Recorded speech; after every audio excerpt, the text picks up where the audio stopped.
To truly comprehend the immensity of Alaska, you must first surrender to its scale, a scale that dwarfs not only the people who walk its land, but even the ambitions of nations that have sought to claim it. Standing amid its vastness, you are reminded of your own smallness as the land stretches in every direction, unbroken and wild. Alaska is a land of staggering proportions.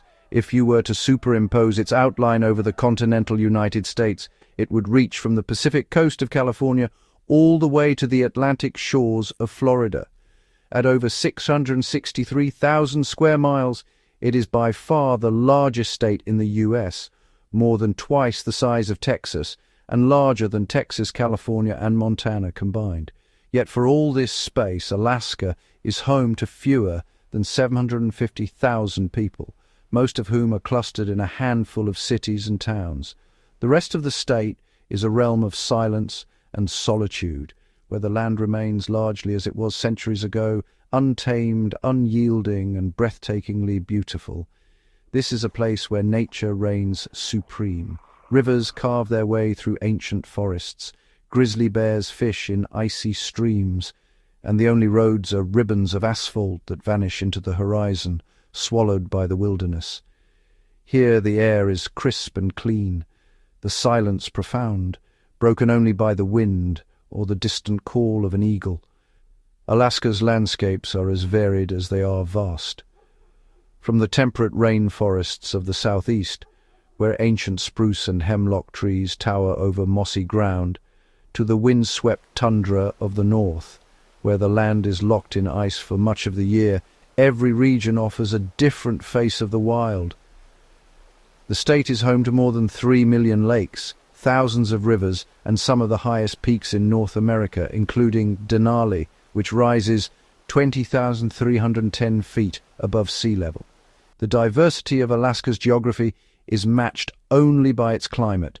In the far north, the Arctic tundra endures months of darkness and temperatures that can plunge to minus 60 degrees Fahrenheit. In the south, the panhandle is lush and green, drenched by rain and warmed by ocean currents. Between these extremes lie vast boreal forests, glacier-carved valleys, and volcanic islands that rise from the sea. Alaska is a land of contradictions. In winter, darkness can last for months, especially above the Arctic Circle, where the sun may not rise at all. Yet in summer, the midnight sun bathes the land in light for nearly 24 hours a day, and the aurora borealis dances across the night sky in brilliant colors. Human history in Alaska is as rich and complex as its landscapes. For thousands of years, Alaska has been home to indigenous peoples, the Inupiat, Yupik, Aleut, Tlingit, Haida, and many others, who developed sophisticated cultures and adapted to the land's harsh realities.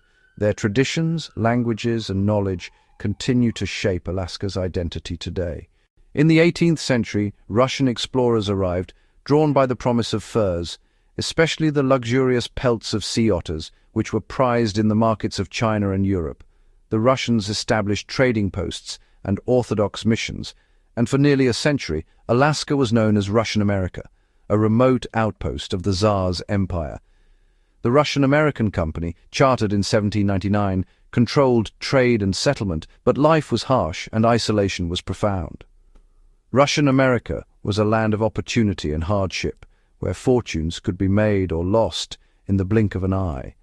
The Russians relied heavily on the labor and knowledge of Alaska natives, often with tragic consequences. Disease, conflict, and exploitation took a heavy toll, but the cultural legacy of this era endures in the Russian Orthodox churches that still stand in many Alaskan villages. In 1867, the United States purchased Alaska from Russia for $7.2 million, a transaction often mocked as Seward's Folly, but one that would prove visionary. The discovery of gold in the late 19th century triggered a stampede of prospectors, transforming the land overnight. Boomtowns sprang up along the Yukon and Klondike rivers, and the Alaska Railroad was built to connect the interior to the coast. Today, Alaska is a place where the past and present coexist. Its cities, like Anchorage and Fairbanks, are modern and vibrant, yet the wilderness is never far away. The state's economy is driven by oil, fishing, and tourism, but its true wealth lies in its natural beauty and the resilience of its people. Alaska's cultural tapestry is woven from many threads. Indigenous traditions endure in art, dance, and subsistence hunting. Russian influences linger in language, religion, and architecture. The spirit of the gold rush lives on in the independent, adventurous character of Alaskans, who face the challenges of the land with determination and ingenuity. Alaska is a land of extremes and possibilities, a place where mountains rise higher, rivers run wilder, and the seasons swing between darkness and light. It is a frontier in every sense, geographical, historical, and cultural. As we begin our journey into Alaska's past, we will explore its time as Russian America, a land coveted for its furs, shaped by the ambitions of empires, and forever changed by the meeting of cultures at the edge of the world. We will follow the footsteps of explorers, trappers, and gold seekers, and meet the wild creatures that have adapted to this challenging environment. Alaska's story is one of survival, discovery, and the enduring power of the land. Alaska is more than a place on a map. It is a living frontier, a land of wonder, hardship, and hope, where every sunrise brings a new chapter in the ongoing story of the untamed North. Long before the American flag flew over its rugged peaks, Alaska was the distant and formidable domain of the Russian Empire, a land of icy coasts, dense forests, and untamed wilderness, far removed from the centers of European power. For decades, it was known as Russian America, a remote outpost at the edge of the world, where imperial ambitions collided with the realities of survival and commerce. The story of Russian America begins in the mid-18th century, a time of bold exploration and imperial rivalry. In 1741, the Danish navigator Vitus Bering, sailing under the Russian flag, led a perilous expedition across the frigid North Pacific. His ships charted the unknown coastline of Alaska, confirming that the continents of Asia and North America were indeed separate. This discovery ignited a wave of Russian interest in the region, as the Tsar's government sought to expand its influence and wealth. The Russians were not searching for land to farm or cities to build, but for a different kind of treasure, sea otter pelts prized as soft gold. These luxurious furs were in high demand in China and Europe, fetching enormous profits and fueling a fur trade that would define Russia's presence in North America for over a century. The pursuit of these pelts led to the rapid expansion of Russian hunting expeditions along the Alaskan coast and deep into the archipelagos. Hardy Russian traders and hunters, known as promischleniki, soon followed in Bering's wake. These men braved the harsh elements and treacherous seas, establishing a network of outposts and trading posts.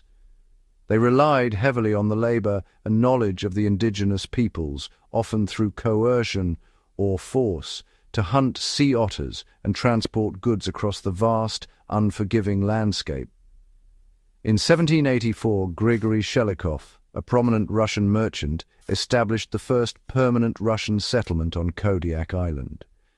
This outpost became the strategic base for the burgeoning fur trade, and from here, Russian influence spread across the Aleutian Islands and onto the Alaskan mainland.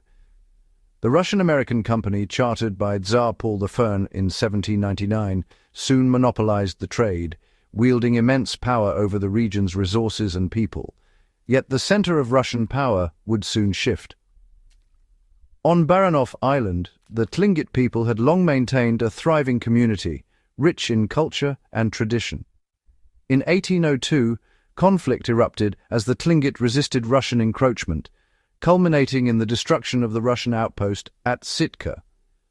2 years later, Alexander Baranov, the governor of Russian America, returned with a heavily armed force, retaking the settlement after a bloody battle. The Russians established a new capital, New Archangel, modern-day Sitka, marking a turning point in the region's history. Sitka, with its onion-domed St. Michael's Cathedral and the imposing Baranov's castle became the sophisticated heart of Russian America. Here, Russian officials, traders and their families lived in relative comfort, surrounded by the wilderness. The town boasted schools, libraries, and even a theatre, reflecting the ambitions of the Russian elite to transplant European culture to the edge of the continent. Yet, beneath this veneer of civilization, tensions simmered between the Russians and the indigenous peoples, whose lands and livelihoods were increasingly threatened. Life in Russian America was harsh and precarious. The fur trade was a brutal business, marked by violence, exploitation, and environmental devastation. The sheer distance from St. Petersburg, over 4,500 miles, made governing and supplying the colony a logistical nightmare. Ships were lost to storms and ice, and communication with the Russian capital could take months, if not years. By the mid-19th century, the once abundant sea otter population had been hunted to near extinction, devastating the local ecosystem and undermining the economic foundation of the colony. Meanwhile, Russia itself was reeling from the financial and military strains of the Crimean War. The cost of maintaining its distant American outpost far outweighed the dwindling returns, and the government in St. Petersburg began to view Alaska as a liability rather than an asset. Fears grew that Great Britain, already a powerful presence in neighboring Canada, might seize Alaska in the event of another conflict. Russian officials, eager to avoid losing the territory without compensation, began to quietly seek a buyer. Negotiations were delicate and complex, involving secret discussions and diplomatic maneuvering in the courts of Europe and America. The United States, emerging from its own civil war and eager to expand its influence, proved an ideal candidate. Secretary of State William H. Seward, a visionary expansionist, saw Alaska as a land of untapped potential. After months of negotiation, Seward and Russian Minister Eduard de Stokel agreed on a price, $7.2 million, or roughly 2 cents per acre. The treaty was signed on March 30, 1867, and ratified by the U.S. Senate despite fierce opposition. To many Americans, the purchase seemed absurd. Newspapers and politicians mocked the deal as Seward's Folly and Seward's icebox, deriding Alaska as a frozen wasteland with no apparent value. Yet Seward remained convinced that the territory would one day prove its worth, both strategically and economically. On October 18, 1867, a solemn ceremony took place on Castle Hill in Sitka. Russian and American soldiers stood at attention as the Russian flag was lowered and the stars and stripes were raised, marking the official transfer of sovereignty. For the Russian settlers and indigenous peoples alike, the moment was fraught with uncertainty and loss as a familiar order gave way to an unknown future.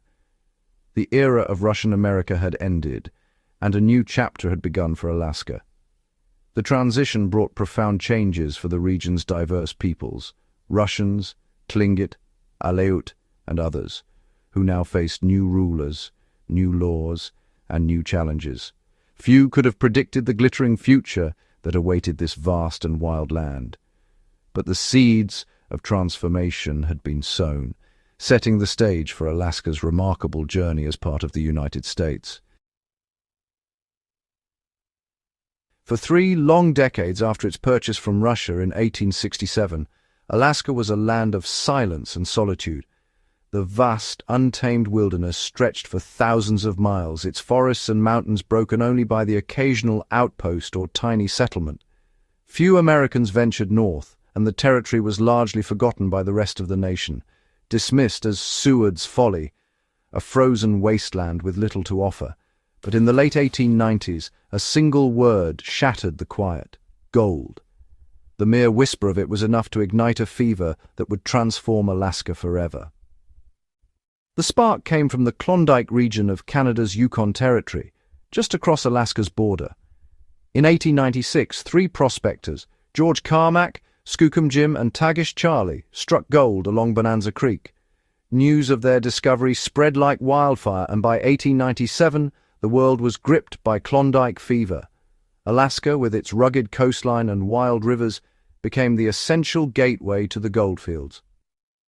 Over 100,000 hopeful prospectors, known as stampeders, descended on the tiny port town of Skagway.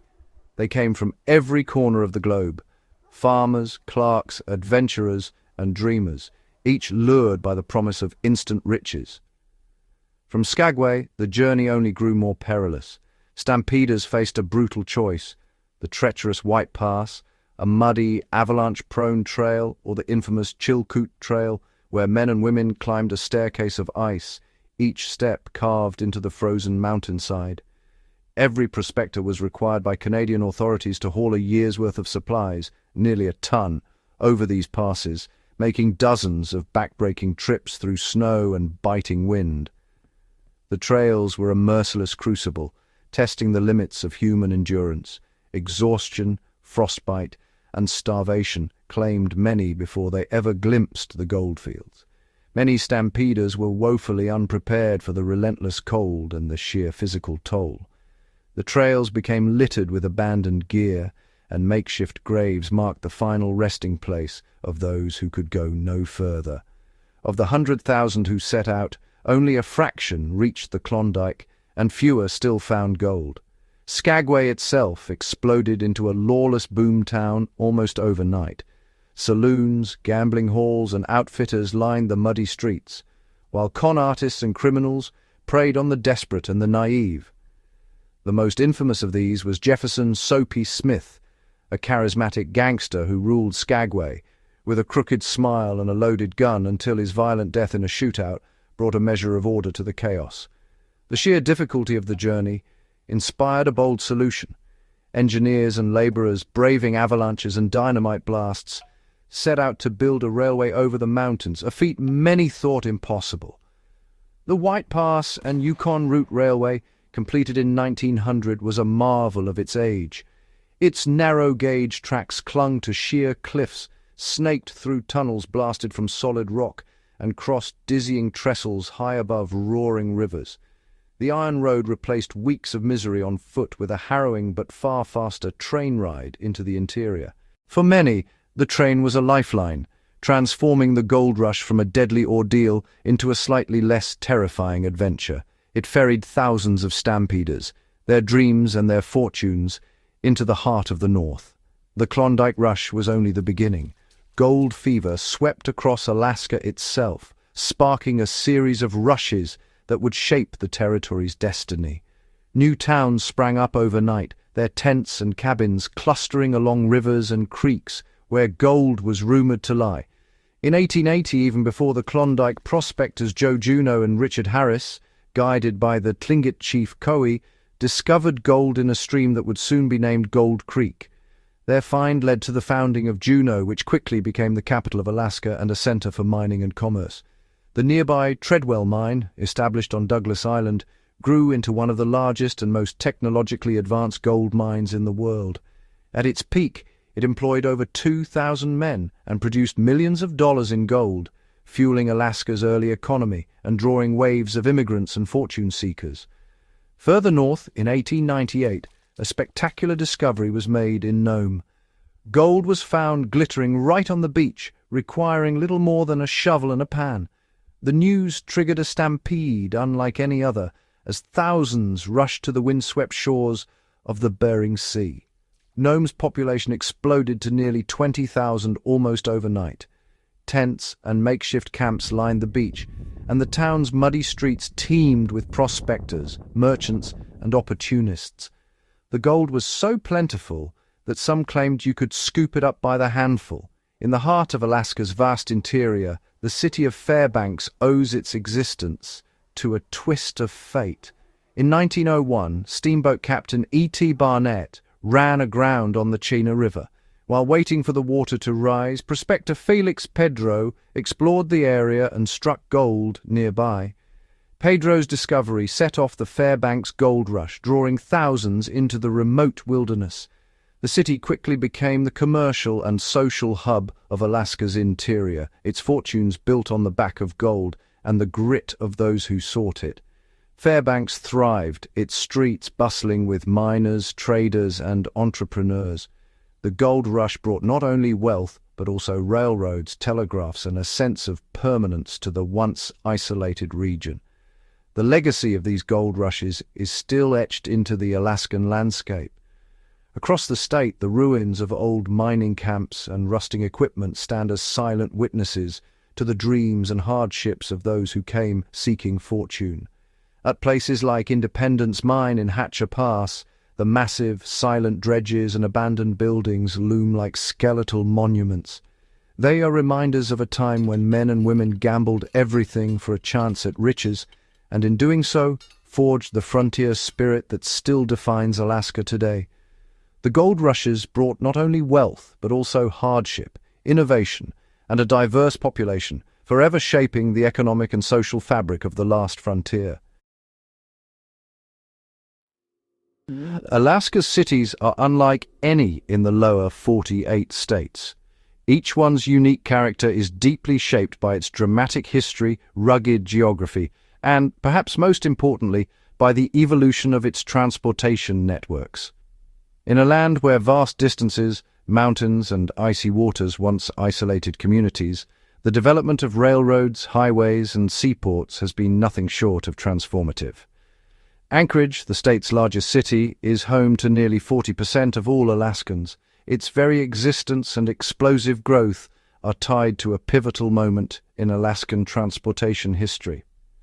In 1915, Anchorage began not as a gold rush boomtown, but as a humble tent city on the banks of Ship Creek. It was established to house workers building the Alaska Railroad, a federally funded project that would become the backbone of the territory's infrastructure.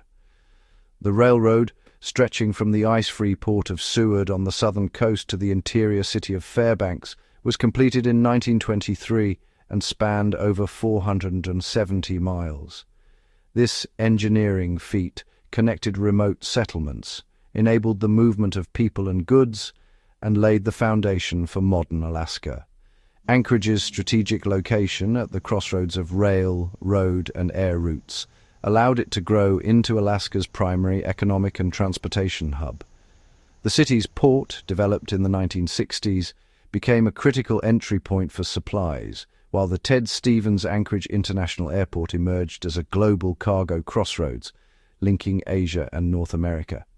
The city faced its greatest test in 1964, when the Good Friday earthquake, measuring 9.2 on the Richter scale, the most powerful ever recorded in North America, devastated large parts of downtown and crippled vital infrastructure, including rail lines and port facilities.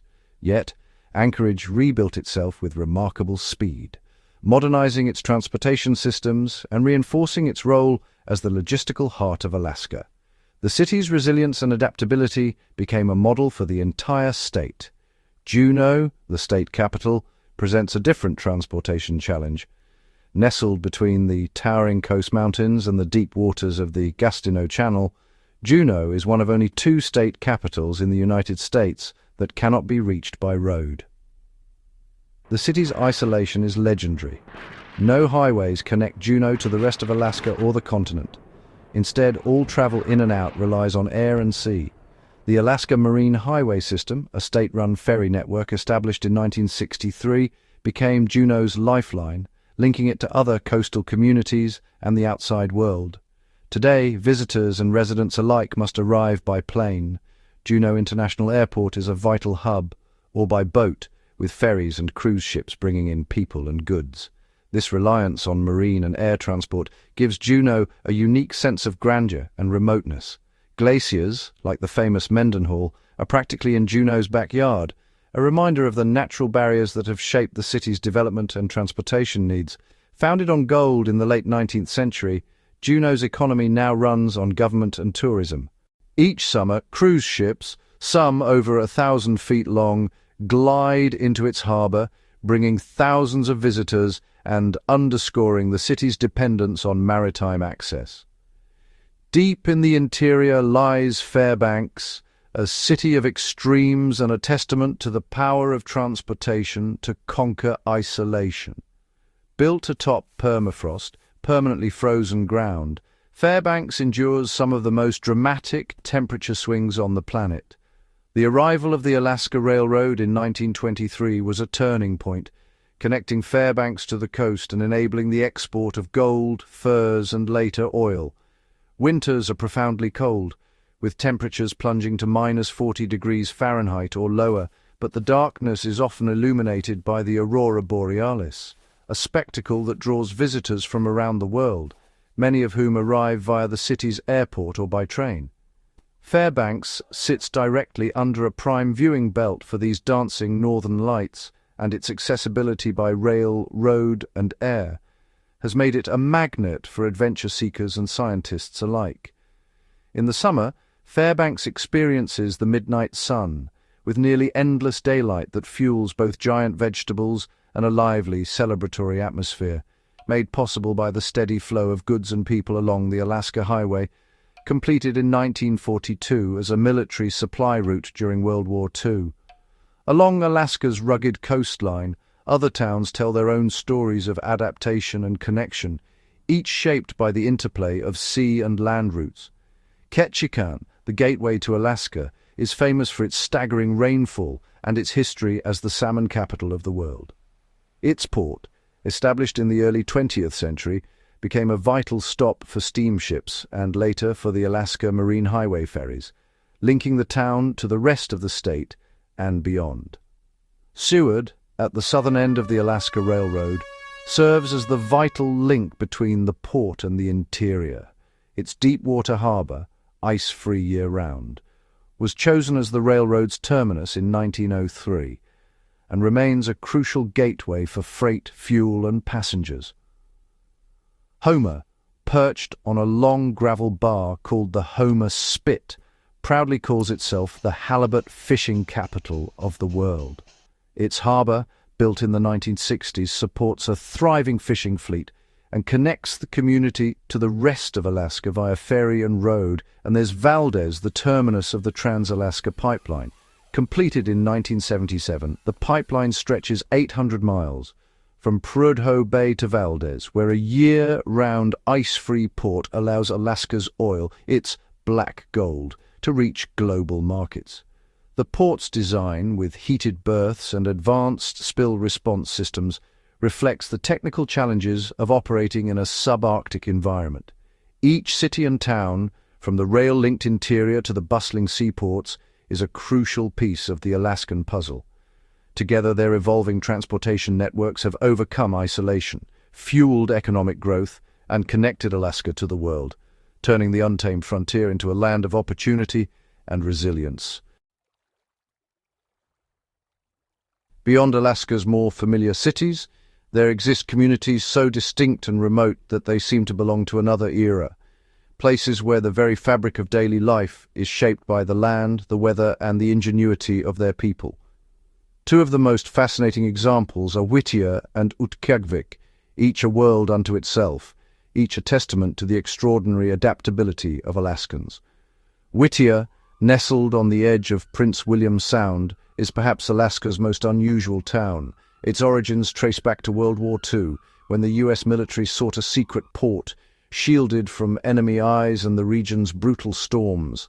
The town's location, hemmed in by steep mountains and the sea, made it both a strategic asset and a logistical challenge. Today, Whittier remains accessible by land through only a single remarkable route, the Anton Anderson Memorial Tunnel. Originally built for military trains, this engineering marvel pierces through 2.5 miles of solid mountain, connecting Whittier to the outside world. This is no ordinary tunnel. It is the longest highway tunnel in North America, and it is shared by both vehicles and trains, a rare arrangement that requires careful coordination and patience. The tunnel is single-lane, with traffic alternating directions every 15 minutes. When the signal changes, cars and trucks line up, waiting for their turn to pass through the dim, echoing passage, while the tracks beneath their wheels remind them of the tunnel's dual purpose. For residents and visitors alike, the tunnel is both a lifeline and a symbol of Whittier's isolation, a gateway that can close with little warning during storms or avalanches, cutting the town off from the rest of Alaska. Emerging from the tunnel, you're greeted by a landscape that feels both stark and surreal. Whittier's quirky character is immediately apparent, and nowhere is this more evident than in its housing. The town's population, about 250 people, live almost entirely within a single imposing structure, the Begich Towers. This 14-story concrete building, once an army barracks, now serves as a vertical village. Inside, you'll find not just apartments, but nearly every essential service: the post office, a grocery store, a clinic, a police station, and even a church. Residents can go days, even weeks, without stepping outside, especially during the long, harsh winters when Whittier is battered by relentless rain and snow. In fact, Whittier is one of the wettest inhabited places in North America, receiving over 150 inches of precipitation annually. The town's design is a practical response to its environment. With fierce winds and precipitation that can make outdoor life nearly impossible, the Begich Towers offers warmth, community, and protection from the elements. In Whittier, neighbors are more than just people who live nearby. They are fellow travelers in a shared experiment in communal living. The close quarters foster a unique sense of camaraderie, but also require patience and cooperation. If Whittier is defined by its mountainous isolation, Utqiagvik, formerly known as Barrow, stands as a monument to life at the edge of the world, shaped by latitude and the extremes of the Arctic. Utqiagvik is the northernmost community in the United States, perched on the windswept coast of the Arctic Ocean, just a few hundred miles from the North Pole. Its location has made it a vital center for Arctic research, indigenous culture, and the study of climate change. There are no roads connecting Utqiagvik to the rest of Alaska. Everything and everyone arrives by air, or in the brief summer, by barge. Supplies must be carefully planned and stockpiled, and the cost of living is among the highest in the nation. The climate here is as extreme as it gets. For more than 2 months each winter, the sun never rises, a phenomenon known as the polar night. During this time, the town is cloaked in darkness, illuminated only by the glow of streetlights and the shimmering aurora borealis. In summer, the opposite occurs. The sun circles the sky without setting for over 80 days, bathing the tundra in an unending, surreal daylight. This cycle shapes every aspect of life, from sleep patterns to traditional celebrations. The ground beneath Utqiagvik is permanently frozen, permafrost that can extend hundreds of feet deep. To prevent buildings from sinking or shifting as the surface thaws and refreezes, homes, schools and businesses are built on stilts, creating a distinctive skyline and a constant reminder of the land's fragility. Utqiagvik is a place where tradition and modernity coexist. Satellite dishes and snowmobiles stand beside ancient sod houses and skin boats. The town is the heart of the Inupiat people, whose ancestors have thrived here for millennia. Subsistence hunting remains central to Inupiat culture. Each year families gather for the spring and fall whale hunts, working together to harvest bowhead whales, seals and caribou, resources that provide food, clothing and a deep sense of identity. The landscape is a vast, treeless tundra, stretching endlessly to the horizon, where the land meets the ice-choked waters of the Arctic Ocean. In winter, the sea freezes solid and the wind can drive temperatures to unimaginable lows. To visit Utqiagvik is to stand at the very top of the world, where human resilience and cultural heritage shine against the long polar night. Here, every day is a lesson in adaptation, and every tradition is a thread connecting the present to a deep and enduring past. Whittier and Utqiagvik, in their isolation and ingenuity, reveal the true heart of Alaska, a land where survival, community, and culture are inextricably linked, and where the frontier spirit endures in its purest form. Alaska is a land sculpted by ice, an ancient, relentless force that has shaped its mountains, valleys and coastlines for millennia. Here the last ice age lingers on, not as a distant echo, but as a living, breathing presence. The landscape is a testament to the power of glaciation, where snow accumulates year after year, compressing into dense blue ice that slowly creeps downhill under its own immense weight. Alaska is home to more than half of the world's glaciers, over 100,000 rivers of ice, each a slow-moving engine of transformation. These glaciers grind and carve the land, their movement so powerful that they can reshape entire mountain ranges, leaving behind deep valleys and jagged peaks. Glaciers are not static. They are dynamic, ever-changing systems. As snow accumulates at their source, gravity pulls the mass forward, causing the ice to crack, creak, and flow. Crevasses open and close, and the glacier's surface is in constant motion, sometimes advancing, sometimes retreating. When a glacier reaches the sea, it can carve, breaking off massive chunks of ice that crash into the ocean as icebergs. This process, called calving, is both spectacular and vital as it helps regulate sea levels and provides unique habitats for marine life. To witness a glacier calving is to experience the raw, untamed power of nature. The thunderous roar echoes for miles, a reminder of the forces that have shaped Alaska for thousands of years. Some of the most breathtaking ice formations are found in Kenai Fjords National Park, where glaciers descend from the mountains and meet the sea in dramatic fashion. Established in 1980, Kenai Fjords National Park protects nearly 670,000 acres of rugged coastline and vast ice fields. The park is a living laboratory for scientists studying glaciology, climate change, and the unique ecosystems that thrive in these cold environments. At the heart of the park lies the Harding Icefield, a colossal sheet of ice covering over 700 square miles. From this frozen plateau, more than 40 glaciers flow outward like icy tentacles, each carving its own path toward the Gulf of Alaska. One of the most accessible glaciers is Exit Glacier. Along its trail, markers show how far the glacier has retreated in just the past century, a stark visual record of our warming planet. Scientists and visitors alike come here to witness firsthand the effects of climate change on these ancient rivers of ice. As glaciers move, they carve deep fjords, narrow, steep-sided inlets where the mountains plunge into the sea.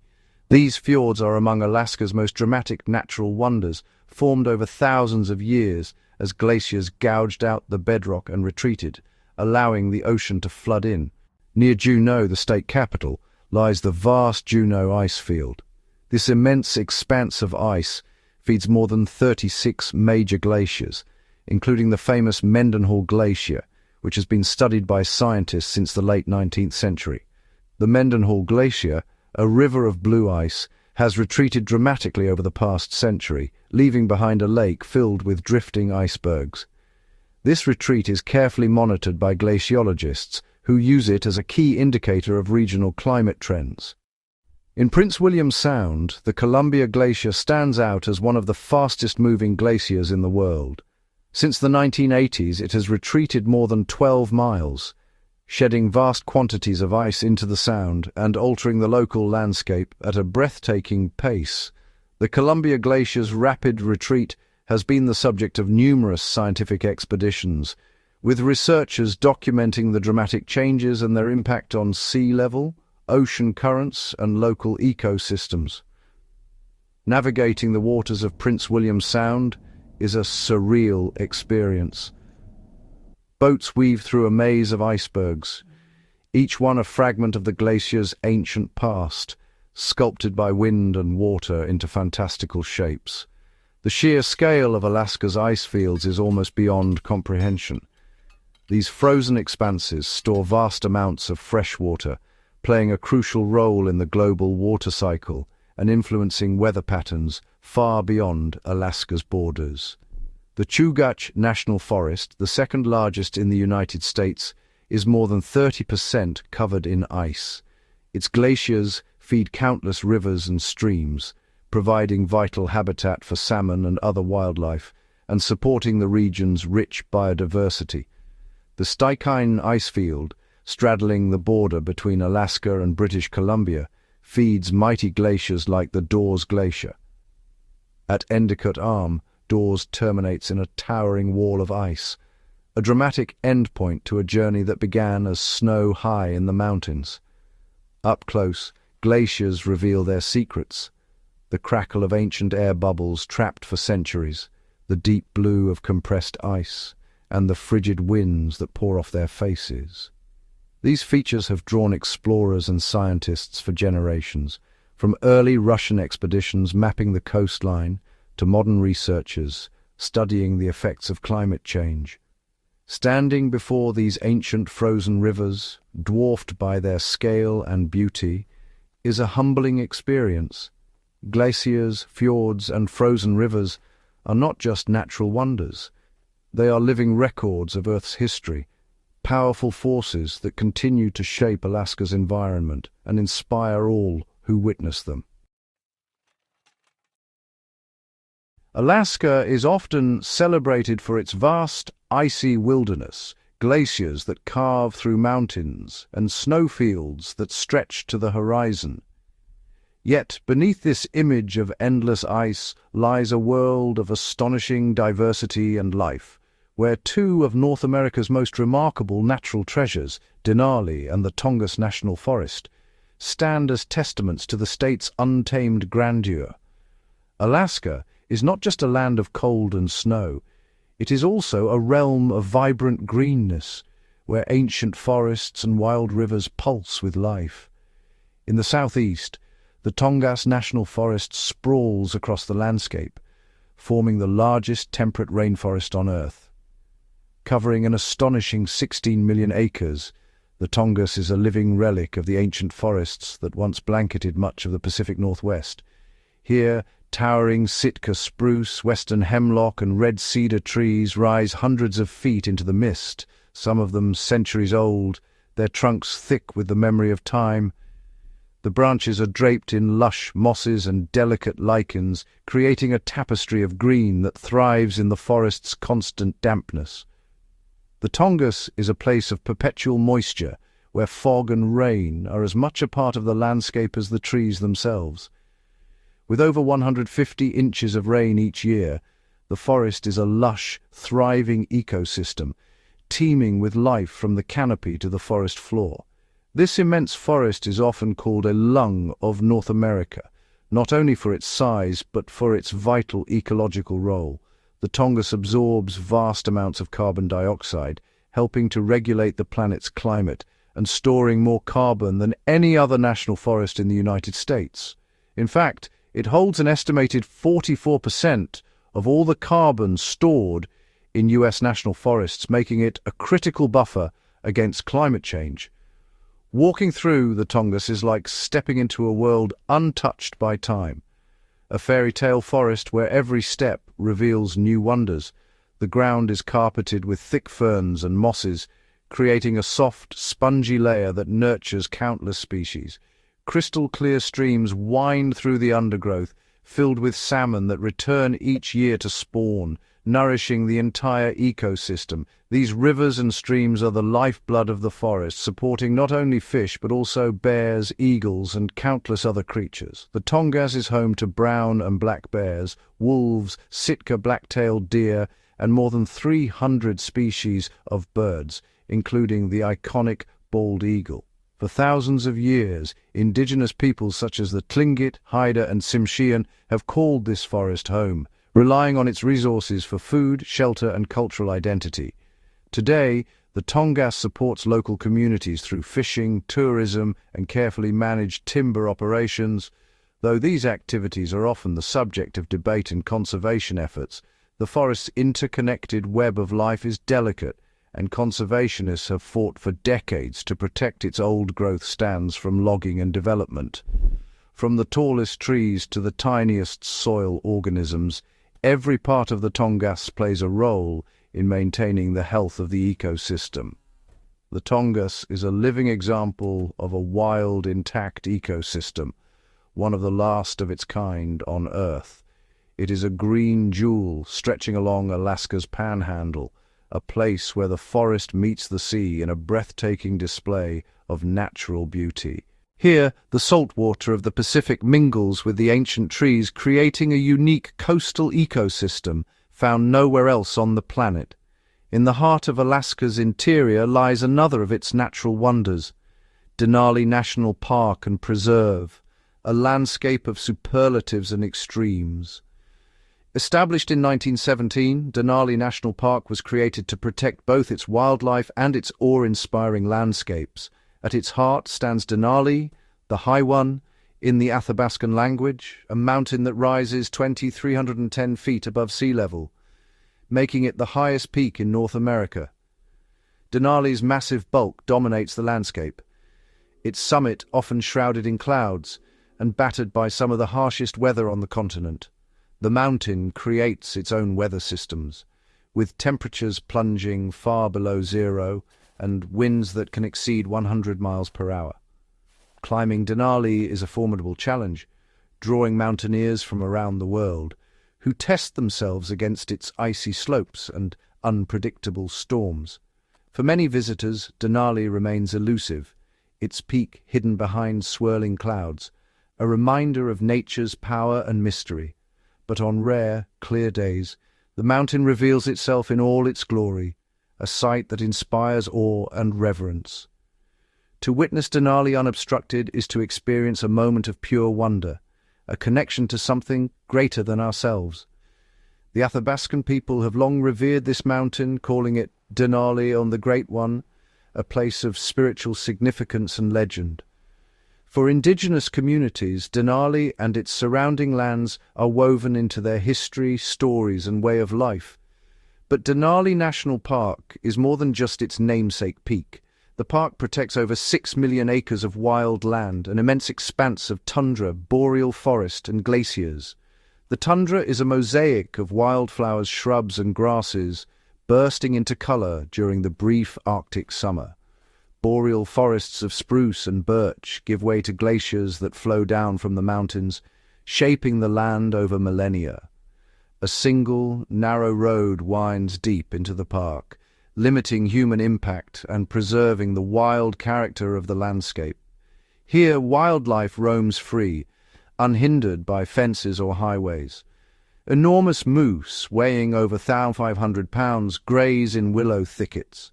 Their size and strength are a testament to the richness of the land. They feed among the shrubs, shaping the ecosystem as they move. High on the cliffs, white dull sheep nimbly navigate rocky slopes, their presence a symbol of the park's wildness. Grizzly bears amble across the open tundra, searching for berries and ground squirrels.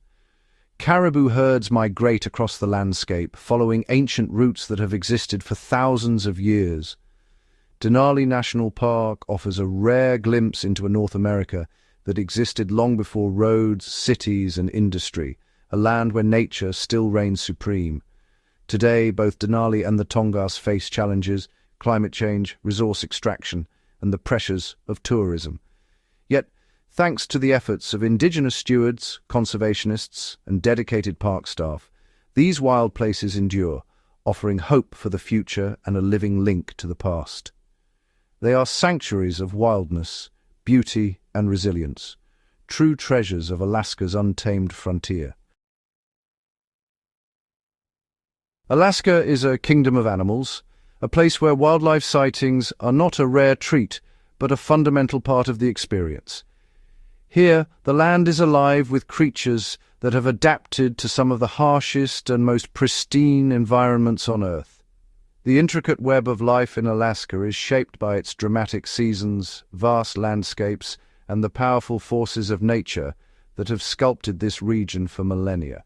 Perhaps no animal is more iconic of the Alaskan wilderness than the bear. These magnificent mammals are not only symbols of strength and resilience, but also keystone species whose presence shapes entire ecosystems. Alaska is home to 3 distinct bear species: the black bear, the polar bear, and, most famously, the brown bear, also known as the grizzly. Black bears, with their keen sense of smell and adaptability, roam the forests and mountains, foraging for berries, roots, and small animals. Polar bears, the largest land carnivores on Earth, patrol the icy northern coasts, relying on sea ice to hunt seals. But it is the brown bear that truly dominates the Alaskan wilderness, thriving in both coastal and inland habitats. Admiralty Island in the southeast is known as the Fortress of the Bears because it has the highest concentration of brown bears in North America, with about one bear for every square mile. These bears are not solitary wanderers. Their lives are deeply intertwined with the rhythms of the land and the pulse of the rivers. On Kodiak Island, a unique and isolated subspecies, the Kodiak brown bear, has evolved to immense sizes, with large males reaching up to 1,500 pounds and standing over 10 feet tall when on their hind legs. These giants are among the largest terrestrial carnivores on the planet, their size a testament to the rich food sources and genetic isolation of the island. One of the most spectacular wildlife events on the planet occurs every summer in Alaska's rivers, the Great Salmon Run. This annual migration is a biological marvel, drawing not only bears, but a host of other animals to the water's edge.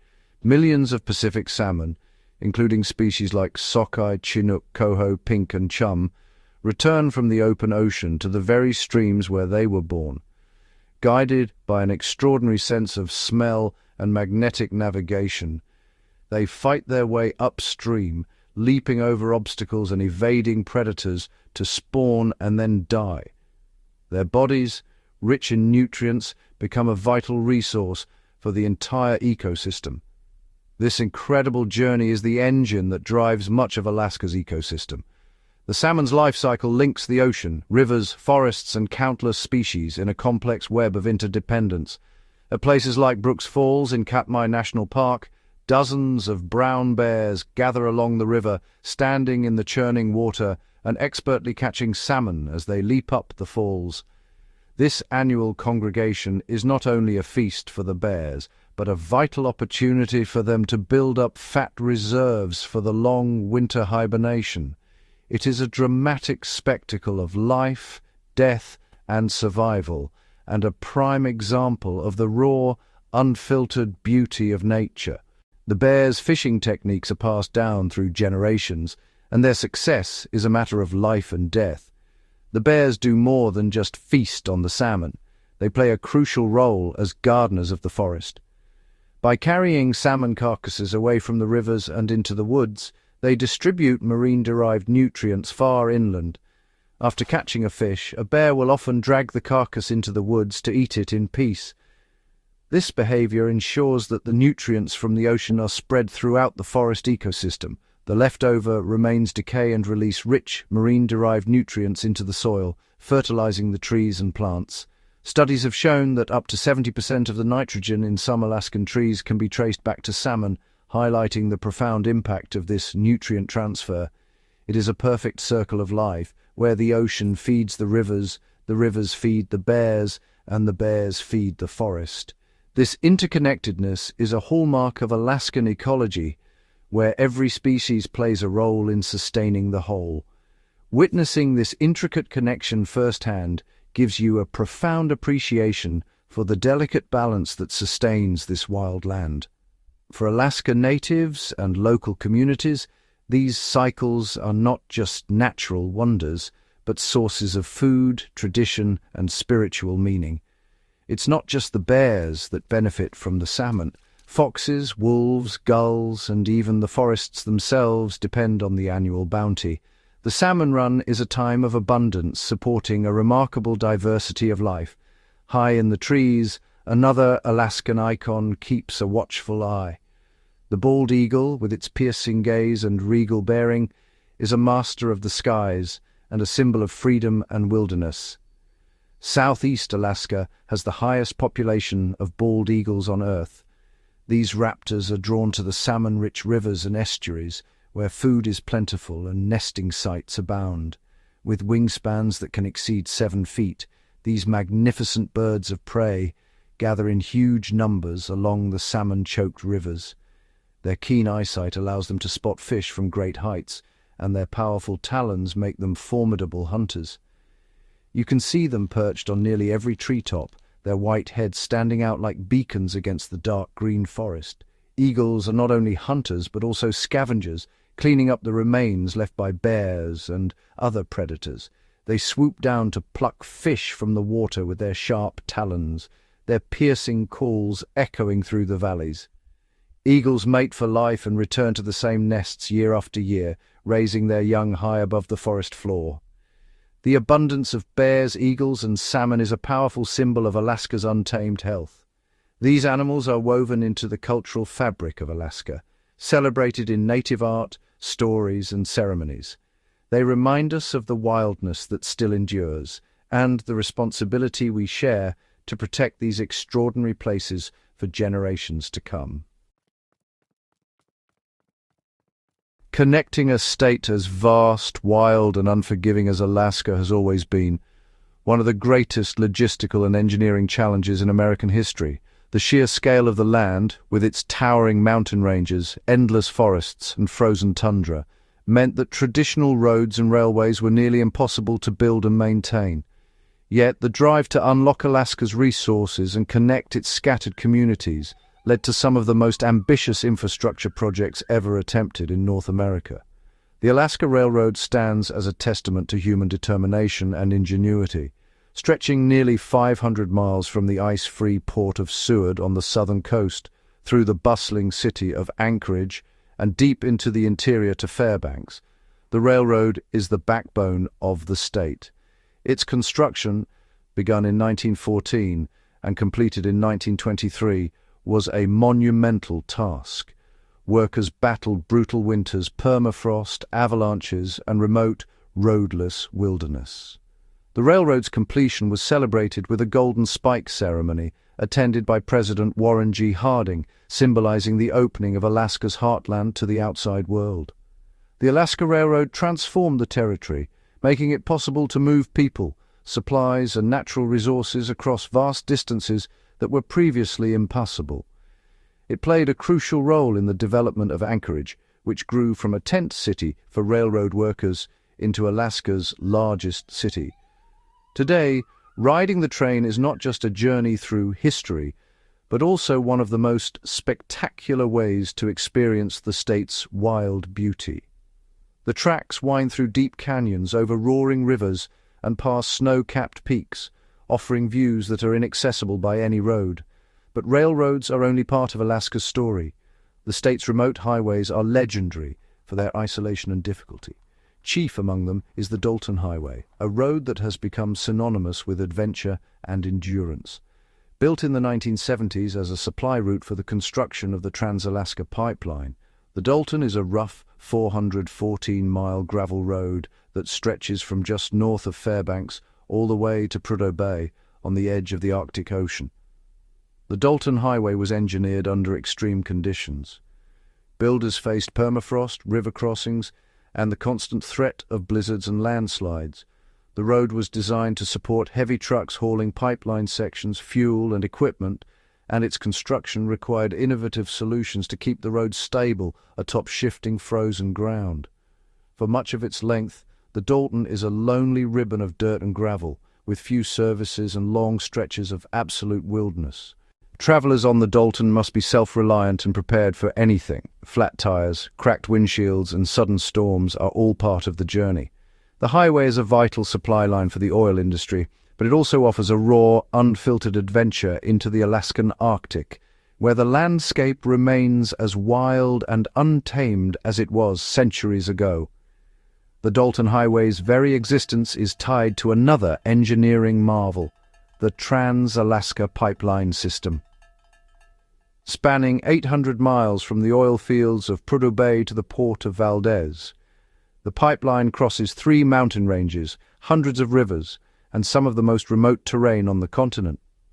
Its construction in the 1970s was a race against time, technology, and the elements, requiring thousands of workers and unprecedented logistical coordination. Engineers had to solve the unique problem of permafrost, ground that remains frozen year-round. To prevent the warm oil from melting the earth and destabilizing the pipeline, much of it was elevated on posts, with special heat-dissipating fins and supports. The pipeline became a silver artery, carrying the black gold that has fueled Alaska's economy for decades, transforming the state's fortunes and funding everything from schools to infrastructure. The impact of these transportation networks cannot be overstated. The Alaska Railroad, the Dalton Highway, and the Trans-Alaska Pipeline have all played pivotal roles in the settlement and economic development of the state. They enabled the movement of people and goods, opened up new areas for mining, oil, and agriculture, and connected isolated communities to the rest of the world. From the historic White Pass and Yukon Route Railway, which helped fuel the Klondike gold rush, to the Matanuska colony project of the 1930s, where Midwestern families were relocated to farm the land, Alaska's history is full of bold efforts to tame and settle its vast wilderness. Yet, for all these impressive veins of steel and gravel, the majority of Alaska remains untouched, an immense, pristine wilderness where nature still reigns supreme. This is the enduring magic of Alaska, a place where the frontier spirit is alive, where the journey is as spectacular as the destination, and where the wild heart of the great land remains truly untamed. Alaska beckons the curious and rewards the bold, forever living up to its name as the last frontier, a land where human achievement and the raw power of nature exist side by side, shaping the destiny of America's wildest state. Long before railroads, highways, and pipelines stitched their way across Alaska's vast wilderness, this land was home to peoples whose roots run deeper than the oldest forests, and whose stories echo through the mountains, rivers, and tundra. The indigenous peoples of Alaska, Inupiat, Yupik, St. Lawrence Island, Siberian Yupik, Aleut, Unangan, Alutiiq, Sugpiaq, Athabaskan, Tlingit, Haida, and Tsimshian have called this place home for thousands of years, adapting ingeniously to its extremes and shaping its identity in ways that endure to this day. These first Alaskans thrived in some of the most challenging environments on Earth, developing sophisticated knowledge of the land, sea, and sky. Their traditions were born from necessity and deep respect, intricate kayaks crafted for hunting, elaborate parkas sewn from animal skins, and ingenious tools designed for survival in biting cold and endless night. Every resource, be it salmon, caribou, seal, or berry, was used wisely, and nothing was wasted. Their languages, stories, and songs passed from generation to generation, weaving a living tapestry that binds people to place. Across the vast expanse of Alaska, each group forged a unique way of life. In the north, the Inupiat and Yupik mastered the art of ice and snow, building sod houses and hunting whales, seals, and walrus in the shifting Arctic. Along the coasts, the Unangan navigated the stormy Aleutian seas in nimble bidarkas, while the Alutiiq blended marine and forest resources to sustain their villages. In the forests and river valleys of the interior, Athabaskan peoples moved with the seasons, tracking moose and caribou and guiding their canoes along winding waterways. In the lush southeast, Tlingit, Haida, and Tsimshian cultures flourished, carving magnificent totem poles and building clan houses adorned with crests that told the stories of ancestors and the spirits of the land. For millennia, these cultures maintained a delicate balance with nature, guided by deep spiritual beliefs and communal values. Potlatches and festivals marked the changing seasons, reaffirming bonds and honoring the animals and spirits that sustained life. Trade networks spanned thousands of miles, from the Bering Strait to the Pacific coast, exchanging copper, obsidian, furs, and knowledge. The arrival of outsiders, first Russian fur traders and then Americans, brought profound change, disease, displacement, and new economies. Yet Alaska's indigenous peoples endured, adapting while holding fast to their identity. Today their influence is woven into every facet of Alaskan life. Place names, art, and language echo their presence. Subsistence, hunting, and fishing remain vital, not just for survival, but as acts of tradition and resistance. Alaska Native corporations and tribal governments have become powerful stewards of land and culture, advocating for sovereignty and environmental protection. Modern Alaska is richer for this legacy. Artists carve masks and print textiles that blend ancient forms with new expression. Elders teach languages once nearly lost. Youth dance in regalia, drums echoing across gymnasiums and tundra alike. The wisdom of the first Alaskans, respect for the land, reverence for the interconnectedness of all things. offers lessons to a world facing rapid change. In the enduring presence of Alaska's indigenous peoples lies a deeper meaning to the last frontier. This is not an empty wilderness, but a homeland, shaped and cherished for thousands of years. Their story is Alaska's first and most enduring chapter, one of resilience, ingenuity, and an unbreakable bond with the land they call home. As the tides of history swept across Alaska, few influences left a mark as distinctive as the Russian Orthodox Church.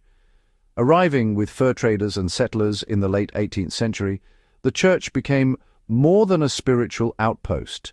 It emerged as a bridge between worlds, shaping the cultural and architectural landscape of Alaska's coastal villages and island communities. Across the archipelagos and riverbanks, domed chapels began to rise, their onion-shaped spires piercing the northern sky. These humble yet striking structures, built from local timber and painted in vivid blues and whites, echoed the churches of distant Russia but bore the unmistakable imprint of Alaska's land and peoples. Inside, the scent of beeswax candles mingled with the chill of the sea air, and walls glowed with hand-painted icons, saints and angels rendered in vibrant pigments, their serene faces illuminated by flickering light. The rituals of the Russian Orthodox faith took root in these remote settlements, blending with indigenous languages and customs.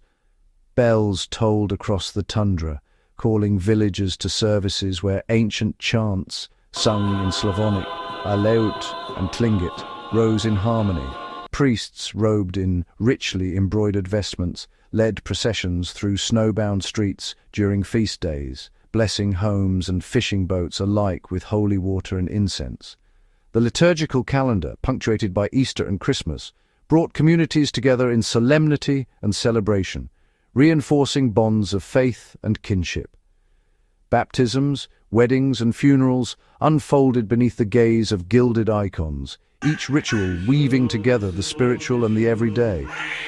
The church became a center of learning, its priests and lay readers teaching reading, writing, and music, preserving both Russian and native languages. In times of hardship, the church provided refuge and solace, offering prayers and hope through epidemics, famines, and storms. Despite the transfer of Alaska to the United States, the Russian Orthodox presence endured, adapting to new realities while retaining its distinct traditions. Today, weathered churches stand as living monuments from Unalaska to Kodiak, their bells still ringing across the water. Inside, generations gather beneath painted domes, voices rising in ancient hymns, their faith a testament to centuries of resilience and adaptation. The legacy of the Russian Orthodox Church is visible in more than architecture. It is embedded in place names, in songs, and in the quiet rituals that mark the turning of the seasons. It is a reminder that Alaska's story is one of convergence, where distant worlds meet and new traditions are born, enduring in the hearts and homes of the last frontier. Beneath Alaska's rugged peaks and endless forests lies a world of extraordinary abundance, a hidden wealth that has shaped the destiny of the last frontier. For millennia, the land's natural riches remained largely untouched, its secrets locked away beneath permafrost and tundra. That changed in the late 19th and 20th centuries, as prospectors, engineers, and geologists began to unlock Alaska's mineral and energy treasures. The discovery of gold in the Yukon in the 1890s ignited the Klondike gold rush, drawing thousands north in search of fortune. But gold was only the beginning. Vast deposits of copper, zinc, silver, and coal soon came to light, each discovery carving new paths into Alaska's wilderness.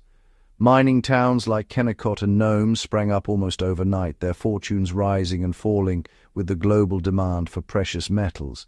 Yet it was the black gold oil that would forever change Alaska's economic landscape. In 1968, drillers struck oil at Prudhoe Bay on the North Slope, revealing one of the largest oil fields in North America. The magnitude of the find set in motion a logistical feat, the construction of the Trans-Alaska Pipeline, a massive steel artery stretching 800 miles from the Arctic Ocean to the ice-free port of Valdez. Completed in 1977, the pipeline became a symbol of technological ambition, carrying millions of barrels of crude oil across mountains, rivers, and fragile ecosystems. Natural gas soon followed, with vast reserves discovered beneath the North Slope and Cook Inlet. Extraction facilities and pipelines expanded, feeding local communities and fueling export ambitions. Meanwhile, the mining of lead, silver, and zinc in places like Red Dog Mine, one of the world's largest producers of zinc, continued to bolster the state's industrial output. These resources have fueled Alaska's modern economy, funding roads, schools, and public services through royalties and taxes. The Alaska Permanent Fund, established in 1976, transformed oil wealth into annual dividends for residents, a unique legacy of shared prosperity. But the pursuit of resources has also brought challenges: environmental concerns, shifting global markets, and the need to protect traditional ways of life have sparked debate and innovation. Careful stewardship and new technologies have emerged to balance extraction with conservation, ensuring that Alaska's wealth beneath the surface supports both present needs and future generations. Today, the hum of industry echoes alongside the call of the wild. Drilling rigs and haul trucks share the horizon with caribou herds and migrating birds, a reminder that Alaska's natural bounty is both a gift and a responsibility. Beneath the snow and stone, the story of Alaska's hidden wealth continues, shaping the land and its people in ways both seen and unseen.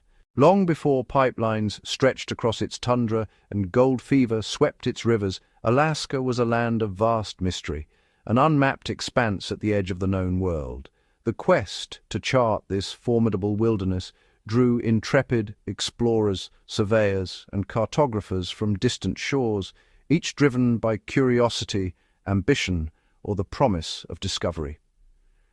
In the late 18th century, Russian explorers were among the first outsiders to systematically probe Alaska's coasts. Vitus Bering, a Danish navigator in Russian service, sailed the icy waters of the Bering Strait in 1741, confirming that Asia and North America were divided by sea. His expedition, though beset by hardship, opened the door to Russian America and a new era of mapping. As the 19th century dawned, British and American expeditions joined the race to chart Alaska's vastness. Captain James Cook, famed for his Pacific voyages, meticulously mapped the southern coastline in 1778, naming Cook Inlet and leaving a legacy of detailed charts. Later, George Vancouver's expedition further refined these maps, tracing the intricate maze of fjords and islands along the Inside Passage. On land, the challenge was even greater. Endless forests, towering mountains, and relentless cold tested the mettle of surveyors like Ferdinand von Wrangel and Lavrenti Zagoskin, who traversed rivers and tundra to fill in the blanks of Russian maps. After the United States purchased Alaska in 1867, American cartographers took up the mantle. Army officers such as Lieutenant Henry Allen and Captain William Abercrombie pushed deep into the interior, navigating the Copper, Yukon, and Tanana rivers, and recording the first detailed accounts of Alaska's heartland. The late 19th and early 20th centuries saw the U.S. Geological Survey and the Coast and Geodetic Survey embark on ambitious campaigns, employing everything from dog sleds to steamboats. Explorers like Alfred Brooks and Ernest de Koven Leffingwell ventured into the Brooks Range and Arctic coast, braving blizzards and isolation to map mountain chains and river valleys. Each new map was a triumph over uncertainty, transforming blank spaces into known lands. The names etched onto Alaska's peaks, rivers, and bays are a testament to the explorers who risked everything to illuminate the unknown. Their legacy endures in the intricate web of charts and satellite images we rely on today. Each line and contour a silent witness to centuries of adventure. From the fog-shrouded Aleutians to the frozen Arctic shore, the mapping of Alaska was an epic saga of endurance and discovery. It laid the foundation for future development and conservation, ensuring that the mysteries of the North could be explored, understood, and protected for generations to come.